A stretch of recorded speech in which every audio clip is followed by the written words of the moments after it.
Hello everyone, so welcome to science and fun. हम लोगों ने अभी तक हमारे दो चैप्टर्स के न्यूमेरिकल या फिर मैं ये कहूं क्वेश्चन प्रैक्टिस कर लिया था। ठीक, कौन कौन से चैप्टर? एक हमने सॉल्यूशंस के क्वेश्चन करे, उसके साथ में इलेक्ट्रोकेमिस्ट्री के क्वेश्चन करे। आज हम लोग ऑर्गेनिक केमिस्ट्री के कुछ इंपॉर्टेंट क्वेश्चंस करने जा रहे हैं। किस चैप्टर के? हैलोएल्केन्स एंड हैलोएरीन्स के। ठीक है, तो ये क्वेश्चंस जो होंगे हर सेगमेंट से होंगे। हर सेगमेंट मतलब आपको आईयूपीएससी नोमेनक्लेचर भी दिखेगा, आपको नाम से स्ट्रक्चर बनाना भी दिखाया जाएगा और स्ट्रक्चर से फॉर्मूला कैसे बनाना है वो भी दिखाया जाएगा।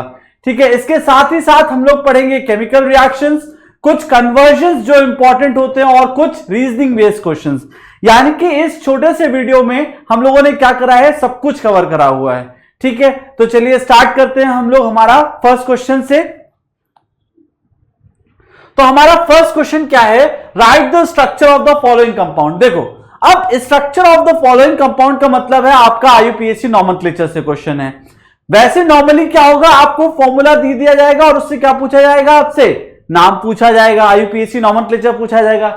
यहां पर आपको आईयूपीएससी नोमेनक्लेचर दे रखा है और क्या पूछा है, फॉर्मूला पूछा हुआ है, या फिर ये कहूं कि स्ट्रक्चर पूछा हुआ है कि कैसा स्ट्रक्चर दिखेगा। देखो, सबसे पहले हम किस तरीके से इन क्वेश्चंस को करेंगे। सबसे पहले मुझे यह देखना पड़ेगा कि हमारा वर्ड रूट क्या है। हमारा वर्ड रूट है पेंट, यानी कि मुझे 5 कार्बन की एक चेन बनानी है। मैं बना देता हूं। फर्स्ट वाला हम लोग कर रहे हैं 5 कार्बन की चेन, 1 2 3 4 एंड 5। ठीक है, 5 कार्बन की चेन है, सारे के सारे सिंगल बॉन्ड होंगे क्योंकि सफिक्स क्या दिख रखा है, एन दिख रहा है। यानी एन मतलब एल्केन है और एल्केन में कैसे बॉन्ड्स होते हैं, सिंगल बॉन्ड्स होते हैं। तो मैंने बना दिया सिंगल बॉन्ड, ये देखिए। ठीक है, उसके बाद आपको क्या लगाना है, यहां पर सेकंड पोजीशन पर क्लोरो बोला हुआ, यानी हमें 2 क्लोरो, मतलब मुझे नंबरिंग कुछ इस तरीके से करनी है कि सेकंड पोजीशन पर क्या आ जाए, क्लोरो आ जाए। ठीक है, मान लो मैंने इधर से कर दिया तो यहां पर क्या लगा दिया, Cl लगा दिया। आगे क्या है, 3 मिथाइल, यानी कि थर्ड पोजीशन पर मिथाइल होना चाहिए। लेट सपोज नंबरिंग इधर से है तो 1 2 3 4 और ये 5। अगर मैं लेफ्ट साइड से भी नंबरिंग करता तो उससे भी कोई फर्क नहीं पड़ने वाला था, नंबर सेम आने वाला था। ठीक है, तो देखो यहां पर आपका ये आ गया सेकंड पोजीशन पर क्लोरो, थर्ड पोजीशन पर हमारा क्या हो जाएगा, मिथाइल आ जाएगा। तो मैंने थर्ड पोजीशन पे क्या बना दिया, मिथाइल बना दिया। ठीक है, तो ये हमारा क्या हो गया, आपको यहां पर डेफिनेटली आपको पता है कार्बन अकेले तो रहेगा नहीं, बॉन्ड हमें बनाने होंगे इसके। तो यहां पर मैंने क्या कर दिया, CH3 कर दिया। इस कार्बन ने 2 बॉन्ड बना रखे तो यहां CH2 हो गया। इसके 3 बॉन्ड बने हुए हैं, एक CH आ जाएगा, इसके भी 3 है, यहां पर भी CH आ जाएगा और यहां पर सिर्फ एक बॉन्ड था तो यहां पर CH3 आ जाएगा। अगर किसी ने इसका उल्टा बनाया हुआ है तो वो भी सही, यानी नंबरिंग इस तरफ से कर रखी होगी। ठीक है, तो वो भी सही हो जाएगा। बताइए क्या ये क्लियर है आप लोगों को? बोलिए क्या ये क्लियर है आप लोगों को? ठीक है, तो ये हमारा क्या हो गया, फर्स्ट वाला पार्ट हो गया। सेकंड पार्ट की बात करते हैं। सेकंड पार्ट है 1 क्लोरो 4 इथाइल साइक्लोहेक्सेन, यानी कि आपको यहां पर सबसे पहले क्या बनाना पड़ेगा, एक साइक्लोहेक्सेन बनाना पड़ेगा। मैंने बना दिया साइक्लोहेक्सेन। ये लो, साइक्लोहेक्सेन कुछ इस तरीके का है। ठीक है, ये रहा मेरा साइक्लोहेक्सेन। क्या बोला है, फर्स्ट पोजीशन पर क्लोरो है, यानी फर्स्ट पोजीशन पर कौन लगाएंगे, हम Cl को लगाएंगे। तो मैंने लगा दिया यहां पर Cl, ये रहा मेरा Cl। उसके बाद फोर्थ पोजीशन पर इथाइल ग्रुप लगाया हुआ है। अब देखो, आपको पता है कि हम लोग इथाइल या एल्काइल ग्रुप किसे कहते हैं, नहीं पता है तो दोबारा सुन लो। लेट सपोज आपके पास एक एल्केन है जैसे कि मीथेन है ना, तो अगर मैं किसी भी एल्केन से एक H को हटा देता हूं तो क्या बन जाता है, alkyl group. For example CH4 है, मीथेन नाम है इसका। अगर इसे एक हाइड्रोजन हटाया तो ये क्या बन गया, CH3 बन गया और इसका नाम क्या हो जाएगा, मिथाइल हो जाएगा। इसी तरीके से अगर हम लोग ईथेन की बात करते हैं तो क्या होता है ईथेन, आपको ईथेन के बारे में पता होगा। 2 कार्बन है, बना दिए CH3 और यहां पर भी क्या आ गया, CH3 यानी C2H6। तो अगर ईथेन है मेरा तो ईथेन से हम लोग C2H6 फॉर्मूला होता है। अगर मैं इससे एक हाइड्रोजन को रिमूव कर दूंगा तो क्या बन जाएगा, C2H5 बन जाएगा। इसका मतलब मुझे यहां पर फोर्थ पोजीशन पर क्या लगाना है, इथाइल लगाना है, मतलब C2H5 लगाना है। फर्स्ट पोजीशन मेरी ये रही, सेकंड ये रही, थर्ड ये रही और फोर्थ ये रही, तो मैंने यहां क्या लगा दिया, C2H5 लगा दिया। तो इस तरीके से आप क्या कर सकते हैं, अगर आपको नाम दे रखा है कंपाउंड का तो उसका आप स्ट्रक्चर आसानी से बना सकते हैं। रूल्स आपको सेम तरीके से फॉलो करने हैं। पहले वर्ड रूट देखना है, उसके बाद उस वर्ड रूट के लिए कार्बन की चेन या फिर अगर साइक्लिक रिंग है तो रिंग बना देनी है और उसके बाद उसके जो सब्स्टिट्यूएंट है उनकी पोजीशन डिसाइड कर देनी है। बताइए क्या ये क्लियर है, इज इट क्लियर? ठीक है, ठीक है। उसके बाद सेकंड, अब ये हो गया हमारा सेकंड केस हमारा है जब हमें फॉर्मूला दे रखा होगा या मैं कहूं स्ट्रक्चर दे रखा होगा और मुझसे आईयूपीएसी नॉमेनक्लेचर पूछा होगा। तो सेकंड क्वेश्चन है right the IUPAC of the following. ठीक है, हमें अगेन यहां पर नंबरिंग का बहुत ध्यान देना होगा, तो आप नंबरिंग के लिए मेरी तरफ यहां पर ध्यान से देखिए। आप देखिए, अगर आपको यह बात पता होगी कि हमें एल्कीन को क्या करना पड़ता है, मिनिमम पॉसिबल नंबर देना पड़ता है। अगर मैंने ये कह दिया कि एल्कीन को मिनिमम पॉसिबल नंबर देना पड़ता है, मतलब आप नंबरिंग किधर से करोगे? सबसे पहला काम होता है लॉन्गेस्ट चेन ढूंढना। ठीक है, लॉन्गेस्ट चेन ढूंढना। तो लॉन्गेस्ट चेन अगर हमें ढूंढना होता है, आपको पता है हम किसी भी तरीके से हर तरफ से हमें देखना होता है कि लॉन्गेस्ट कार्बन की चेन कौन सी आ रही है, और उसके बाद जब नंबरिंग करते हैं तब मैं प्रायोरिटी बेसिस पर देखता हूं कि मेरा एल्कीन जो है, अगर यहां पर एल्कीन अवेलेबल है तो इसको हम क्या देंगे, मिनिमम पॉसिबल नंबर देंगे।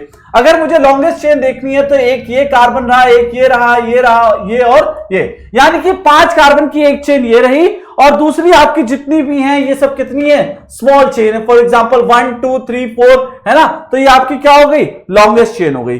बताइए क्या ये क्लियर है? नंबरिंग किधर से करेंगे? नंबरिंग उस तरफ से करेंगे जिधर से आपके एल्कीन को छोटा नंबर मिल जाए, 4 और ये 5, तो ये आपका क्या हो गया, नंबरिंग हो गया। सही है, 5 कार्बन है यानी कि। ठीक है, अब देखो इसका नाम लिखना है, कैसे लिखोगे?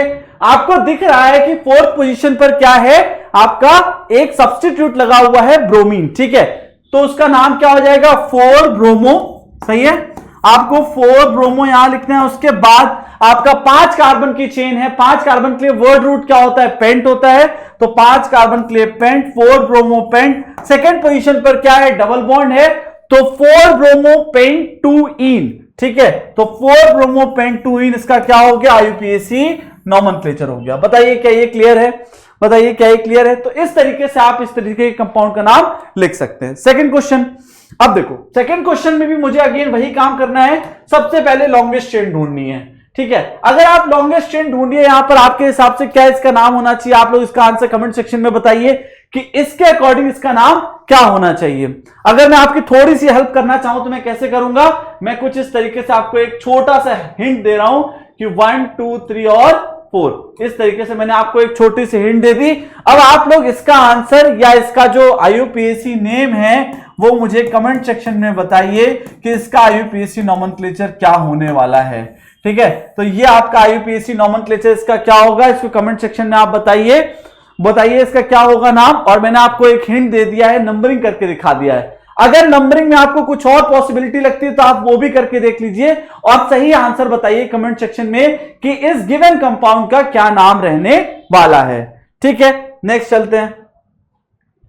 Next, draw the structures of major monohalo product. देखो मैंने आपको क्या बताया, हम हर सेगमेंट से क्वेश्चन उठाएंगे। हर सेगमेंट का मतलब पहला होता है आईयूपीएसी नॉमेनक्लेचर, मैंने कर लिए उसके क्वेश्चन। सेकंड क्वेश्चन जो है वो मेरा है रिएक्शन से। कौन सी रिएक्शन से? प्रिपरेशन की रिएक्शन से। तो यहां पर आ गए हम प्रिपरेशन की रिएक्शंस में। ठीक है, अगर आपको पहली रिएक्शन के बारे में कुछ भी पता है तो बताइए, बताइए पहली रिएक्शन में आपका क्या प्रोडक्ट बनने वाला है। आप लोग इसका एक, अगर इसका कोई नेम रिएक्शन है तो इसका नेम बताइए कमेंट सेक्शन में, क्या इसका नेम होने वाला है। इस पर्टिकुलर फर्स्ट वाली रिएक्शन का क्या नेम होने वाला है, कौन सा नाम है, ये आप लोग कमेंट सेक्शन में बताइए। और अगर इसका प्रोडक्ट बनाना है तो हम बना लेते हैं। मेरे पास ये रहा एक साइक्लोहेक्सेन, यहां पर क्या है, OH लगा हुआ और साथ में SOCl2। ठीक है, और अब इस केस में मेरा प्रोडक्ट क्या बनेगा, क्योंकि आपको पता है आपका चैप्टर क्या है, हेलोएल्केन हेलोएरीन है, तो आप यहां से कुछ नहीं करिए, एक ये बना दीजिए। ठीक है, यहां पर क्या लग जाएगा, Cl लग जाएगा। और इसके जो बाई प्रोडक्ट्स होंगे वो काफी इंपॉर्टेंट है। क्या हो जाएंगे बाई प्रोडक्ट्स? बाई प्रोडक्ट्स के बारे में याद रखना, इस रिएक्शन, इस पर्टिकुलर रिएक्शन में जो बाई प्रोडक्ट बनते हैं वो बहुत सही रिएक्शन है, ये बहुत अच्छी रिएक्शन है। क्यों? क्योंकि आपके जो बाई प्रोडक्ट हैं वो गैसेस बन रही हैं और गैसेस क्या हो जाती हैं, स्किप कर जाती हैं, यानी कि इनके लिए हमें किसी भी तरीके की टेंशन लेने की जरूरत नहीं है। ये गैसियस बाई प्रोडक्ट जब भी बन रहा है ये क्या कर जाएगा, स्किप कर जाएगा। ठीक है, तो ये मेरी फर्स्ट वाली रिएक्शन हो गई। बताइए क्या ये क्लियर है, बोलिए क्या ये क्लियर है। ठीक है, सेकेंड रिएक्शन की तरफ चलते हैं। सेकेंड रिएक्शन आपकी है, अगर हम लोग सेकेंड रिएक्शन की बात करें तो क्या है, सेकेंड पार्ट अगर मैं बात करूं तो क्या है, यहां पर एक तो NO2 यहां पर लगा हुआ था, इसके साथ में यहां पर CH2CH3 लगा हुआ है। ठीक है, और उसके साथ में क्या दिया हुआ है आपको, Br2 हीट दे रखा है, ठीक है, तो हमें क्या दे रखा है, Br2 और हीट। इस प्रोडक्ट को आपको बताना है क्या इसका बनेगा, ठीक है। तो अगर इस पर्टिकुलर रिएक्शन की मैं बात करता हूं तो यहां पर क्या प्रोडक्ट बनने वाला है, आप लोग बताइए कमेंट सेक्शन में, क्या प्रोडक्ट बनेगा, उस प्रोडक्ट का, उस पर्टिकुलर प्रोडक्ट का IUPAC नाम क्या होगा। प्रोडक्ट तो मैं आपको बना के दे दूंगा, लेकिन आप मुझे बताएंगे कमेंट सेक्शन में कि इस पर्टिकुलर प्रोडक्ट का नाम क्या रहने वाला है, क्या होगा IUPAC नॉमेनक्लेचर, ठीक है। तो आपको IUPAC नॉमेनक्लेचर इस पर्टिकुलर प्रोडक्ट का बनाना है, क्या बनने वाला है। अगर मैं पर्टिकुलर प्रोडक्ट की बात करता हूं तो प्रोडक्ट मैं आपको यहां पर बना के दिखा देता हूं, लेकिन आपका IUPAC नॉमेनक्लेचर आप ही बनाएंगे यहां पर। तो ये देखिए कुछ इस तरीके का यहां पे क्या बनने वाला है, प्रोडक्ट बनने वाला है। यहां NO2 एज इट इज रहेगा, इधर CH2 की जगह यहां CHBr हो जाएगा, और ये क्या हो जाएगा, CH3, साथ में HBr निकल जाएगा, ठीक है। तो आप देखिए मैंने आपका प्रोडक्ट यहां पर बना दिया है, लेकिन इस पर्टिकुलर रिएक्शन में आपको क्या करना है, इसका IUPAC नाम बताना है, ठीक है। कमेंट सेक्शन में इस पर्टिकुलर रिएक्शन का IUPAC नेम बताइए कि क्या नाम होगा IUPAC में इस रिएक्शन का, ठीक है। उसके बाद हमारी जो थर्ड रिएक्शन है उसकी तरफ चलते हैं। अगर हम लोग पर्टिकुलर थर्ड रिएक्शन की बात करते हैं तो क्या है, OH और CH2 है, साथ में HCl है, ठीक है। तो ये आपका यहां पर इस तरीके की बेंजीन रिंग है, उस पर यहां OH लगा हुआ है, इधर क्या है, CH2OH है, साथ में आपको HCl दे रखा है, और क्या दे रखा है, हीट कराया हुआ है, ठीक है। इस पर्टिकुलर रिएक्शन का प्रोडक्ट क्या होगा बताइए, इस पर्टिकुलर रिएक्शन का प्रोडक्ट क्या होगा। आपके पास OH है, आपके पास HCl दिया हुआ है, आपको पता होना चाहिए यहां पर OH जो होगा वो किसमें सब्स्टिट्यूट हो जाएगा, क्लोरीन उसको जाके सब्स्टिट्यूट कर देगा, और जब क्लोरीन सब्स्टिट्यूट कर देगा तो प्रोडक्ट क्या बन जाएगा आपका, कुछ इस तरीके का प्रोडक्ट बन जाना चाहिए, ठीक है। तो कुछ इस तरीके का प्रोडक्ट बन जाना चाहिए। आप लोगों को भी बनाना होगा ये आंसर, कमेंट सेक्शन में आप लोग बता सकते हैं। वीडियो को पॉज कीजिए, क्वेश्चन आपके सामने होता है उसको सॉल्व कीजिए और फिर उसका आंसर बताइए, ठीक है। एक ये प्रोडक्ट हो गया। नेक्स्ट रिएक्शन जो है, जो कि हमारी कौन सी रिएक्शन है, फोर्थ है, जिसमें क्या हो रहा है, डबल बॉन्ड आपको दे रखा है, कुछ इस तरीके की रिएक्शन दे रखी है, ठीक है, और साथ में क्या है, HI है। देखो आपको दिख रहा होगा डबल बॉन्ड की रिएक्शन दिख गई है, तो आपको रूल्स पता होने चाहिए, कौन सा रूल्स यहां लगेगा। तो नेगेटिव पार्ट कहां जाकर लगने वाला है डबल बॉन्ड में, जहां पर नंबर ऑफ हाइड्रोजन क्या होंगे, कम है, तो यहां पर कहां लगेगा, इस साइड लग जाएगा, और इसका पर्टिकुलर प्रोडक्ट ये बन जाएगा, ठीक है। क्या हुआ यहां पर, जो I नेगेटिव था वो इस पर्टिकुलर पार्ट पर जाकर के लग गया, और हाइड्रोजन बगल वाले कार्बन पर लग गया है एल्कीन के, ठीक है। कमेंट सेक्शन में इस रूल का नाम बताइए, इस पर्टिकुलर रूल का नाम बताइए, किस रूल के अकॉर्डिंग ये रिएक्शन करी गई है। आपके पास डबल बॉन्ड था, आपके पास HI था, HI में आपको एक पॉजिटिव पार्ट मिला और एक नेगेटिव पार्ट मिला। हमने नेगेटिव वाले पार्ट को ही उस जगह पर क्यों लगाया है जहां पर नंबर ऑफ हाइड्रोजन क्या है, कम है। तो इस चीज को आप कमेंट सेक्शन में बताइए फटाफट, किस रूल को फॉलो किया है और किस रूल के तहत यहां पर हमने प्रोडक्ट बनाया हुआ है। इसका आंसर आप लोग कमेंट सेक्शन में बताइए फटाफट से, ठीक है। चलिए नेक्स्ट क्वेश्चन की तरफ चलते हैं। नेक्स्ट क्वेश्चन देखो, जैसा कि मैंने आपसे कहा था हम हर वैरायटी का क्वेश्चन करेंगे। वैरायटी इन द सेंस, हमने प्रिपरेशन वाले मेथड देख लिए, हमने स्टार्टिंग में IUPAC नॉमेनक्लेचर देख लिया। अब हम लोग, क्योंकि केमिकल रिएक्शन जब यहां पे शुरू होती हैं तो SN1 और SN2 मैकेनिज्म की बात करी जाती है, तो अब हम लोग सबसे पहले जो पढ़ेंगे वो क्या है, SN1 रिएक्शन है, ठीक है। चलिए देखते हैं क्वेश्चन क्या है। In the following pairs of hydrogen compound which compound undergoes faster SN1 reaction, ठीक है, बहुत बढ़िया बात। देखो अब मैं आपको बता देता हूं कुछ चीजें। SN1 रिएक्शन जो होती है, SN1 रिएक्शन जो होती है उसके केस में इंटरमीडिएट बनता है कार्बोकेटाइन, ठीक है। कार्बोकेटाइन एज एन इंटरमीडिएट बनता है, और वो इंटरमीडिएट की स्टेबिलिटी के बेसिस पर ही आप लोग यहां पर रिएक्टिविटी को डिटरमाइन कर पाते हैं, ठीक है। अगर मैं कार्बोकेटाइन की स्टेबिलिटी की बात करूं तो 3 डिग्री कार्बोकेटाइन, या फिर tertiary, then 2 degree and then 1 degree, ये ऑर्डर होना चाहिए। याद रखना, जिसका कार्बोकेटाइन सबसे ज्यादा रिएक्टिव है, सबसे ज्यादा स्टेबल है, वो सबसे ज्यादा क्या हो जाएगी, रिएक्टिव हो जाएगी, ठीक है। तो यहां पर आपके पास फर्स्ट वाले केस में 2 चीजें दे रखी हैं, हम दोनों को देख लेते हैं कुछ इस तरीके से, और ये Cl है, साथ में आपके पास एक ये दे रखा है, ठीक है, कुछ इस तरीके से दिया हुआ है। बताइए इन दोनों में कौन ज्यादा स्टेबल होगा। देखो बहुत ध्यान से बात को सुनना है। अगर आप फर्स्ट वाले केस में देखेंगे, मान लीजिए आपने क्लोरीन हटा दिया, अगर मैंने क्लोरीन हटाया तो यहां पर एक कार्बोकेटाइन जनरेट होगा, ठीक है, यहां पर क्या जनरेट होगा, एक कार्बोकेटाइन जनरेट होगा।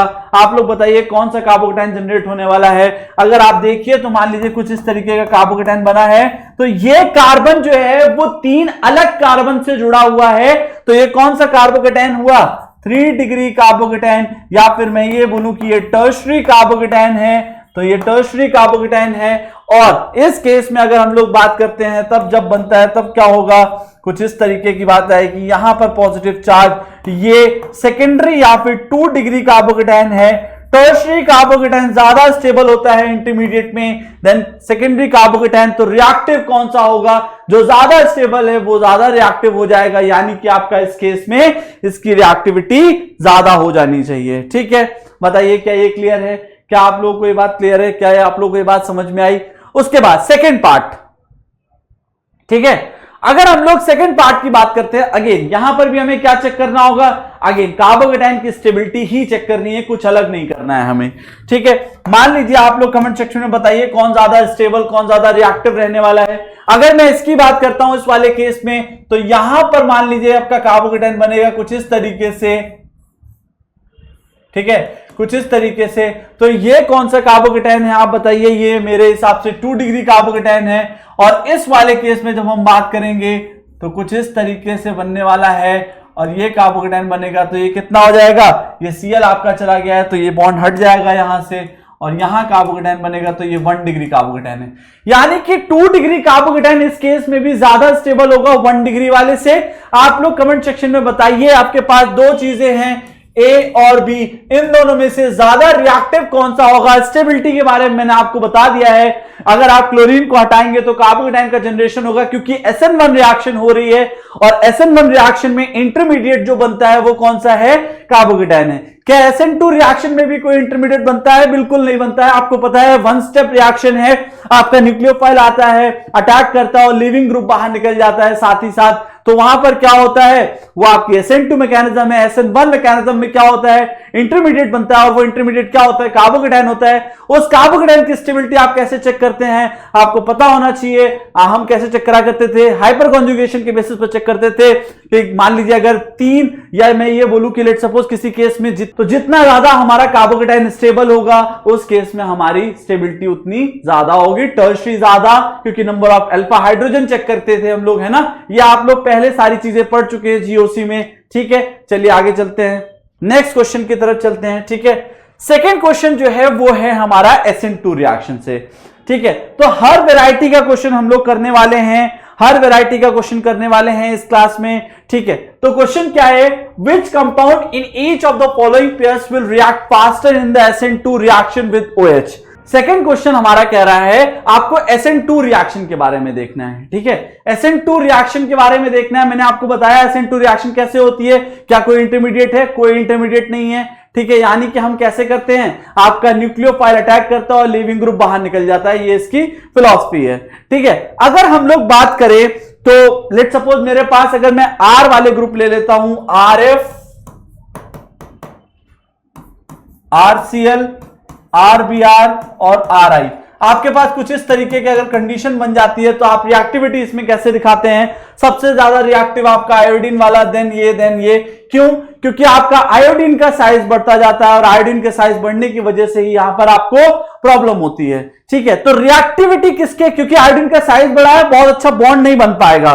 ठीक है, और अगर आपका यहां पर साइज बढ़ रहा है तो इस केस में क्या होगा, आपका सही आंसर, अगर फर्स्ट वाले की बात करता हूं, फर्स्ट वाले में CH3Br और CH3I 2 चीजें हैं, इन दोनों में से ज्यादा रिएक्टिव कौन सा होगा, ये वाला होगा। क्यों, क्योंकि आयोडीन का साइज ज्यादा बड़ा है, बॉन्ड उतना बेटर नहीं बनेगा। ठीक है, बॉन्ड लेंथ ज्यादा हो जाएगी, और अगर आपको पता होगा बॉन्ड लेंथ ज्यादा है तो बॉन्ड कैसा बनता है, वीक बनता है। तो ये मेरा करेक्ट आंसर हो गया। सेकंड वाले केस में आपको दिख रहा होगा आपके पास Cl सेम है, यानी कि हैलोजन सेम है, हैलाइड सेम है। डिफरेंस क्या है, एल्काइल ग्रुप में डिफरेंस है। ठीक है, तो जो सेकंड वाला है उसमें क्या है, एल्काइल ग्रुप में डिफरेंस है, एल्काइल ग्रुप में डिफरेंस है। अगर एल्काइल ग्रुप में डिफरेंस है तो आप लोग इसका कमेंट सेक्शन में बताइए कि इसका आंसर क्या होना चाहिए। सेकंड वाले केस में दोनों में से ज्यादा रिएक्टिव क्या रहेगा, ये आप लोग फटाफट से कमेंट सेक्शन में बताइए क्या रहने वाला है, ज्यादा रिएक्टिव। ठीक है, चलिए इस तरीके से हमने 2 क्वेश्चन और कर लिए, चलते हैं आगे। ठीक है, नेक्स्ट क्वेश्चन की तरफ बढ़ते हैं। नेक्स्ट क्वेश्चन है कन्वर्जन्स। देखो अब कन्वर्जन्स के बारे में आप जब भी पढ़ेंगे आपको बहुत सारे, क्योंकि कन्वर्जन एक स्टेप से नहीं होता है, कई सारे स्टेप्स आ जाते हैं और फिर उनको जोड़ करके एक कन्वर्जन रिएक्शन बनती है। यहां मेरे पास 3 है, मैं आपको 2 कराऊंगा, बाकी आपको क्या करना है, एक घर से करके लाना है। ठीक है, चलिए पहला वाला करते हैं हम लोग, प्रोपीन 2। अगर हम लोग पहले वाले की बात करते हैं तो क्या है, प्रोपीन से हमें बनाना है प्रोपेन 1 ऑल। सही है, आपके पास प्रोपीन दे रखा है, तो आप बताइए फर्स्ट स्टेप आप क्या लगाएंगे। अगर मान लीजिए प्रोपीन का स्ट्रक्चर आपको पता होना चाहिए, आपको पता है 3 कार्बन होते हैं प्रोप में, ईन है यानी कि एल्कीन बनाया जाएगा, तो CH3 single bond CH double bond CH2, ये आपका क्या हो गया, प्रोपीन हो गया।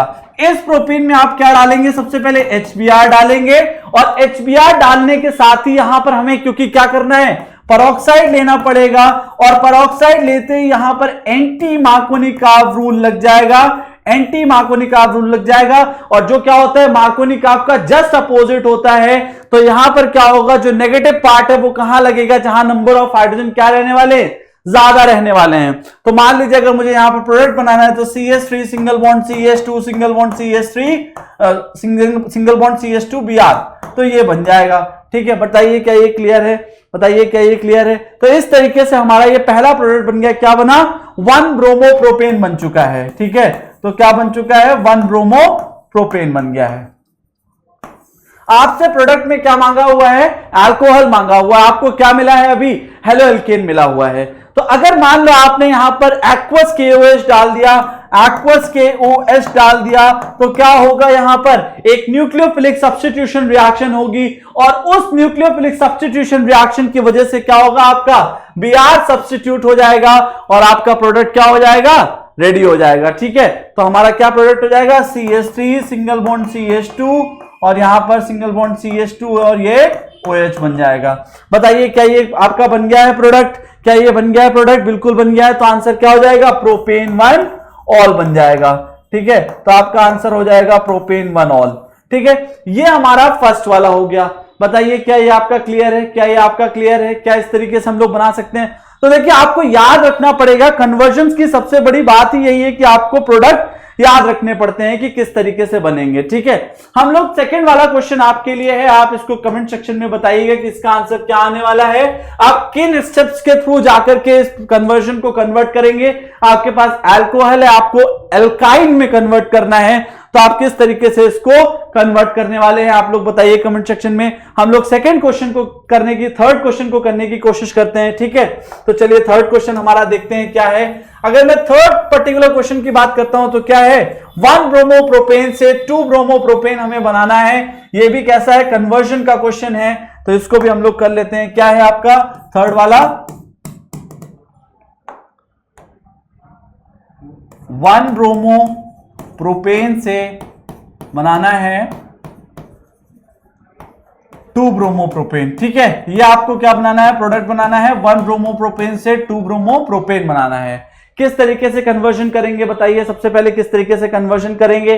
देखो सबसे पहले हम क्या करते हैं, यहां पर एल्कीन का फॉर्मेशन कर लेते हैं। अगर मुझे एल्कीन का फॉर्मेशन करना है, सबसे पहले 1 ब्रोमो प्रोपेन का स्ट्रक्चर बनाना पड़ेगा। तो मान लीजिए आपके पास CH3 CH2 और यहां पर CH2 Br है, तो ये क्या है आपका 1 ब्रोमो प्रोपेन है। मैंने यहां पर एक्वस KOH डाला हुआ है, एक्वस KOH डालने के साथ हीट करा, तो यहां पर क्या हुआ, डीहाइड्रोहेलोजिनेशन रिएक्शन हुई, डीहाइड्रोहेलोजिनेशन रिएक्शन। जब आपकी डीहाइड्रोहेलोजिनेशन रिएक्शन होती है तो प्रोडक्ट में क्या बन जाता है, आपको एल्कीन मिलने वाली होती है, क्योंकि यहां पे 3 कार्बन है तो 3 कार्बन की एल्कीन मिलेगी, प्रोपीन मिल जाएगी। ठीक है, तो हम लोग प्रोपीन बना लेते हैं, CH3 single bond CH double bond CH2, ये क्या मिल गया आपको, प्रोपीन मिल गया है। आपको प्रोपीन यहां पर मिल चुका है, आपको बनाना क्या है, 2 ब्रोमो प्रोपेन बनाना है। अब बताइए क्या करेंगे, अगर मान लीजिए मैंने यहां पर HBr डाल दिया है, HBr डाल दिया है, तो क्या होगा, बताइए, अगर हम लोगों ने यहां पर HBr डाल दिया है तो क्या होना चाहिए? आपको पता है HBr डालते ही एल्कीन के साथ ये मार्कोनी-काव रूल फॉलो कर देगा, और मार्कोनी-काव रूल में नेगेटिव पार्ट वहां लगता है जहां नंबर ऑफ हाइड्रोजन क्या होते हैं, कम होते हैं। तो जैसे ही आप इसको लगाएंगे आपका प्रोडक्ट 2-ब्रोमोप्रोपेन मिल जाएगा। प्रोडक्ट कुछ इस तरीके से बनेगा, CH3 सिंगल बॉन्ड CH, यहां पर Br, और ये क्या हो जाएगा, CH3 हो जाएगा। ठीक है, तो ये क्या बन गया आपका 2-ब्रोमोप्रोपेन बन गया। तो इस तरीके से आप कन्वर्जन्स को कर सकते हैं। कन्वर्जन्स करने की सबसे बड़ी कहानी यही है कि आपको क्या करना पड़ता है, हमेशा याद रखना पड़ता है कि क्या कॉन्जुगेटिव स्टेप्स क्या होने वाले हैं, नेम रिएक्शंस पता होनी चाहिए, और ये जो मार्कोनी-काव, एंटी मार्कोनी-काव, ये रूल्स के बारे में भी पता होना चाहिए। नेक्स्ट क्वेश्चन है, हम लोग कुछ रिएक्टिविटी के क्वेश्चंस भी देख लेते हैं। पहला क्वेश्चन है जिसमें बोला गया है butyl chloride is treated with alcoholic KOH। ठीक है, आपको सबसे पहले N-ब्यूटाइल क्लोराइड का स्ट्रक्चर बनाना पड़ेगा। बना लेते हैं, CH3 single bond CH2 single bond CH2 single bond CH2 single bond CH2 और यहां Cl। तो ये बन गया N-ब्यूटाइल क्लोराइड। ठीक है, उसके बाद आपको और क्या करना है, इसको किसके साथ ट्रीट करना है, अल्कोहलिक KOH के साथ। लिख दिया यहां पर अल्कोहलिक KOH।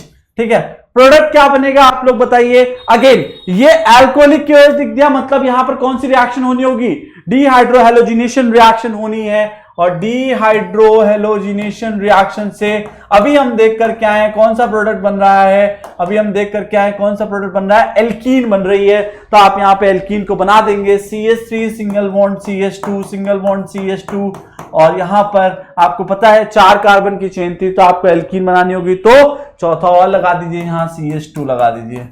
बताइए क्या ये क्लियर है? क्या यहां पे कुछ गड़बड़ दिख रहा है? बिल्कुल दिख रहा है, क्योंकि यहां पे कार्बन के 5 बॉन्ड बन गए, मतलब यहां पे ये क्या रहेगा, CH रहेगा, तो ये CH हो जाएगा। ठीक है, तो इस तरीके से आपने इस प्रोडक्ट को बना लिया, और साथ में आपका क्या बन जाएगा, KCl बन जाएगा। बताइए क्या ये क्लियर है? क्या फर्स्ट पार्ट क्लियर है? अब चलते हैं सेकेंड पार्ट की तरफ। सेकेंड पार्ट में बोला है ब्रोमोबेंजीन। ब्रोमोबेंजीन बना लेते हैं हम लोग। ठीक है, सबसे पहले बेंजीन बना लेते हैं, और यहां क्या कर देते हैं, ब्रोमीन कर देते हैं। Bromobenzene is treated with magnesium in presence of dry ether. देखो, आप लोग को ड्राई ईथर का नाम सुनते और मैग्नीशियम का नाम सुनते ही पता चल जाना चाहिए कि कौन सी रिएक्शन होगी, ग्रिग्नार्ड रिएक्शन होने वाली है। आपकी रिएक्शन कराई जानी है Mg और ड्राई ईथर के साथ। प्रोडक्ट में आपको पता है RNGX बन जाता है, तो आपको कुछ नहीं करना है, सिर्फ और सिर्फ बेंजीन रिंग के ऊपर क्या कर देना है, MgBr लगा देना है, और ये आपका क्या हो गया, RNGX बन चुका है। याद रखना, ग्रिग्नार्ड रिएजेंट में ड्राई ईथर और साथ में मैग्नीशियम लेने से ये मेरा प्रोडक्ट बन जाता है। थर्ड केस क्या है हमारा, थर्ड जो क्वेश्चन है वो क्या है, chlorobenzene is subjected to hydrolysis. देखो, इस क्वेश्चन को आप लोग बताइए इसका आंसर क्या होने वाला है। आप लोग बताइए, अगर आपके पास क्लोरोबेंजीन है और अगर आप इसका क्या कर रहे हैं, हाइड्रोलिसिस कर रहे हैं, तो प्रोडक्ट में क्या बनना चाहिए, क्या आंसर आएगा, ये आप लोग कमेंट सेक्शन में फटाफट से बताइए कि इसका आंसर क्या होना चाहिए। ठीक है, तो इस बात पे ये क्वेश्चन हमारे क्लियर हो गए, कन्वर्जन्स वाले हो गए, हमने रिएक्टिविटी के क्वेश्चन देख लिए। आगे चलते हैं, नेक्स्ट टाइप के क्वेश्चन जो है वो कौन से हैं, रीजनिंग टाइप के हैं। तो देखो, हम लोग हर टाइप का क्वेश्चन यहां पर कर रहे हैं, ऐसा कोई भी टाइप नहीं है जो छूट रहा हो, कन्वर्जन हो, नेम रिएक्शंस हो, या फिर आपके ये अभी रिएक्टिविटी के क्वेश्चन देखे। ठीक है, अब देखते हैं हम लोग रीजनिंग बेस्ड क्वेश्चंस। देखो, बोर्ड एग्जाम में रीजनिंग बेस्ड क्वेश्चंस डेफिनेटली आते हैं, तो इनको आपको बहुत ध्यान से सुनना है। पहला क्वेश्चन है, para dichlorobenzene has higher melting point than those of ortho and meta isomer. सबसे पहले आपको क्या बनाना पड़ेगा, पैरा और ऑर्थो मेटा। ठीक है, तो ये क्या है आपका, इस तरीके से पैरा बन गया है। ठीक है, आपको ऑर्थो और मेटा और बनाना है। जैसा कि हम लोगों ने हमारे वन शॉट में भी इस क्वेश्चन को देखा था, वहां पर भी मैंने आपको बताया था कि ऐसा क्यों होता है कि आपका पैरा जो होता है उसका मेल्टिंग पॉइंट ज्यादा हो जाता है। ये हमारा एनसीईआरटी का एक स्पेसिफिक केस है, इसलिए बहुत ज्यादा इंपॉर्टेंट है, तो इसको याद रखना है। क्यों होता है ऐसा कि मेल्टिंग पॉइंट पैरा वाले का ज्यादा है, क्योंकि आपको दिख रहा होगा इस केस में आपको सिमेट्री मिलती है, और सिमेट्री मिलने की वजह से यहां पर जो मेल्टिंग पॉइंट होता है वो क्या होता है, ज्यादा हो जाता है। आपको सिमेट्री दिख रही होगी, दोनों जो आपके क्लोरीन हैं वो कहां लगे हुए हैं, एक दूसरे के आमने सामने लग रखे हैं, यानी कि वहां पर आपको सबसे ज्यादा सिमेट्री दिखेगी इन कंपैरिजन टू आपके ऑर्थो एंड मेटा जिसमें सिमेट्री का कोई नाम नहीं है, यहां पर आपका सिमेट्री होने की वजह से, या मैं ये कहूं कि जो स्ट्रक्चर है बहुत अच्छी तरीके से पैक्ड स्ट्रक्चर है, सिमेट्रिकली पैक्ड स्ट्रक्चर है, तो इस वजह से इसका मेल्टिंग पॉइंट क्या होता है, ज्यादा होता है in comparison to ortho and meta isomers. ठीक है, बताइए क्या ये क्लियर है आपको? नेक्स्ट क्वेश्चन की तरफ चलते हैं। नेक्स्ट क्वेश्चन है out of C6H5CH2Cl and C6, यानी आपको इसके स्ट्रक्चर बनाने पड़ेंगे। अगर मैं पहले वाले का स्ट्रक्चर बनाऊंगा तो क्या बन जाएगा आपका, कुछ इस तरीके का स्ट्रक्चर बनेगा। आप C6H5 बना दीजिए, यहां पर आप एक CH2 लगा दीजिए और साथ में Cl लगा दीजिए। ठीक है, अब डेफिनेटली आपका C6H5 है, मतलब आपको डबल बॉन्ड भी बनाने पड़ेंगे, तो ये बना दिया हम लोगों ने इस तरीके से। बताइए क्या ये क्लियर है आप लोगों को? ये आपका पहला वाला हो गया। अगर दूसरे वाले केस की बात करते हैं तो वहां पर दो बेंजीन रिंग की बात आ रही है, तो दो बना लीजिए, कोई दिक्कत वाली बात नहीं है। कुछ इस तरीके से अगर मैंने दो बना ली हैं तो इनको हमें जोड़ना होगा। सेकेंड वाले केस में हमें दो C6H5 दिख रहा है, मतलब मुझे दो स्ट्रक्चर बनाने पड़ेंगे बेंजीन के, तो मैंने वो भी बना दिया है। यहां पर आपका क्या होता है, अगर हम यहां पर बात करें तो हमने इसको किससे जोड़ा हुआ है, CHCl से जोड़ रखा है, मतलब यहां पर CH रहेगा, यहां Cl रहेगा और ये जुड़े रहेंगे। ठीक है, तो इस तरीके से ये दोनों आपके स्ट्रक्चर्स हैं। क्वेश्चन क्या है अब? क्वेश्चन ये है which is more easily hydrolysed bye aqueous KOH। अगर हाइड्रोलिसिस की बात करी जा रही है तो आप बताइए कि किस केस में हाइड्रोलिसिस ज्यादा आसानी से होना चाहिए। अगर हम लोग हाइड्रोलिसिस की तरफ मान लो जाते हैं तो इधर साइड मान लो अगर Cl आपका निकलता है तो यहां पर क्या बनने वाला है, एक कार्बोकेटायन जनरेट हो गया है, ये वाला। ठीक है, दूसरे वाले केस में अगर आप बनाते हैं तो यहां पे CH रहेगा पॉजिटिव चार्ज के साथ और यहां पर दो बेंजीन की रिंग रहने वाली हैं। ठीक है, बना देते हैं दो बेंजीन की रिंग कुछ इस तरीके से। बताइए इन दोनों में से ज्यादा स्टेबल कौन सा होगा? जो ज्यादा स्टेबल हो जाएगा वही आपका आंसर हो जाएगा। तो आप लोग बताइए, अगर आप देख पा रहे हो तो दोनों में ज्यादा स्टेबल कौन सा है? कौन सा है दोनों में ज्यादा स्टेबल? मेरे हिसाब से सेकंड वाला केस ज्यादा स्टेबल है। क्यों? क्योंकि आपको इसमें दो बेंजीन रिंग के रेजोनेंस की वजह से जो आपका कार्बोकेटायन जनरेट हुआ है वो स्टेबल होता जा रहा है इन कंपैरिजन टू फर्स्ट वाला केस। ठीक है, तो ये वाला मेरा क्या हो जाएगा, ज्यादा आसानी से हाइड्रोलिसिस पे चला जाएगा। ठीक है, नेक्स्ट क्वेश्चन की तरफ हम लोग अगर चले, हमारा नेक्स्ट क्वेश्चन क्या है? नेक्स्ट क्वेश्चन है arrange each set of compound in order of increasing boiling point. तो देखो, आपको पहले भी बताया हुआ है बॉइलिंग पॉइंट कैसे निकालते हैं। हम बॉइलिंग पॉइंट देखते हैं हमारे किसके बेसिस पर, एटॉमिक मास के बेसिस पर। ठीक है, एटॉमिक मास के डायरेक्टली प्रोपोर्शनल होता है, याद रखना। ठीक है, तो अगर हमारे पास यहाँ चार कंपाउंड है, ब्रोमोमीथेन, सबसे पहले उसको बना लेते हैं, CH3Br हो जाएगा ये। उसके बाद ब्रोमोफॉर्म है, इसका स्ट्रक्चर आप लोग कमेंट सेक्शन में बताइए। क्लोरोमीथेन का अगर बनाएंगे तो CH3Cl हो जाएगा। ब्रोमोमीथेन फटाफट से बताइए क्या होना चाहिए, ब्रोमोमीथेन क्या होगा, कुछ इस तरीके का हो जाएगा। ठीक है, कुछ इस तरीके का आपका ब्रोमोमीथेन हो जाएगा। और लास्ट है डाई ब्रोमोमीथेन, मतलब वहां पर दो ब्रोमीन लग जाएंगे, तो दो ब्रोमीन लग जाएंगे तो यहां पर इस तरीके से बन जाएगा। अब आपको क्या करना है बता देता हूं, बॉइलिंग पॉइंट डायरेक्टली प्रोपोर्शनल होगा मोलर मास के। ठीक है, क्योंकि आपको पता है कि ब्रोमीन का जो मोलर मास होगा वो क्लोरीन से ज्यादा होगा। अगर क्लोरीन से ज्यादा होगा इसका मतलब जो ब्रोमीन वाले हैं वो तो पहले आ जाएंगे। ठीक है, तो यहां पर क्योंकि सेकंड वाले केस में सबसे ज्यादा ब्रोमीन है तो उसका क्या हो जाएगा, सबसे ज्यादा बॉइलिंग पॉइंट हो जाएगा। यानी कि अगर मैं इनको A, B, C और D के ऑर्डर में रखता हूं तो B का मेरा सबसे ज्यादा हो जाएगा बॉइलिंग पॉइंट, B का सबसे ज्यादा हो जाएगा और उसके बाद आपका D हो जाएगा, फिर आपका A हो जाएगा और लास्ट में आपका C हो जाएगा। क्यों ऐसा हुआ? क्योंकि आपको दिख रहा है कि आपका क्या हो रहा है, यहां पर जैसे जैसे ब्रोमीन बढ़ रहे हैं वैसे वैसे मोलर मास बढ़ रहा होगा और उसी हिसाब से आपका क्या हो जाएगा, बॉइलिंग पॉइंट बढ़ता चला जाएगा। ठीक है, क्या ये क्लियर है आप लोगों को? तो इस तरीके से हमने इस चैप्टर के जो क्वेश्चंस हैं हेलो एल्केन और हेलो एरीन्स उसके क्वेश्चंस को फिनिश कर लिया है। इस चैप्टर में, इस लेक्चर में हम लोगों ने हर टाइप का क्वेश्चन देखा हुआ है। ठीक है, आपके एनसीईआरटी के इंपॉर्टेंट क्वेश्चंस हैं उससे हमने ये करा हुआ है। ठीक है, हम लोग इसी तरीके से नेक्स्ट चैप्टर्स के भी क्वेश्चंस लेकर के आएंगे आपके लिए। थैंक यू सो मच, मिलते हैं नेक्स्ट चैप्टर में।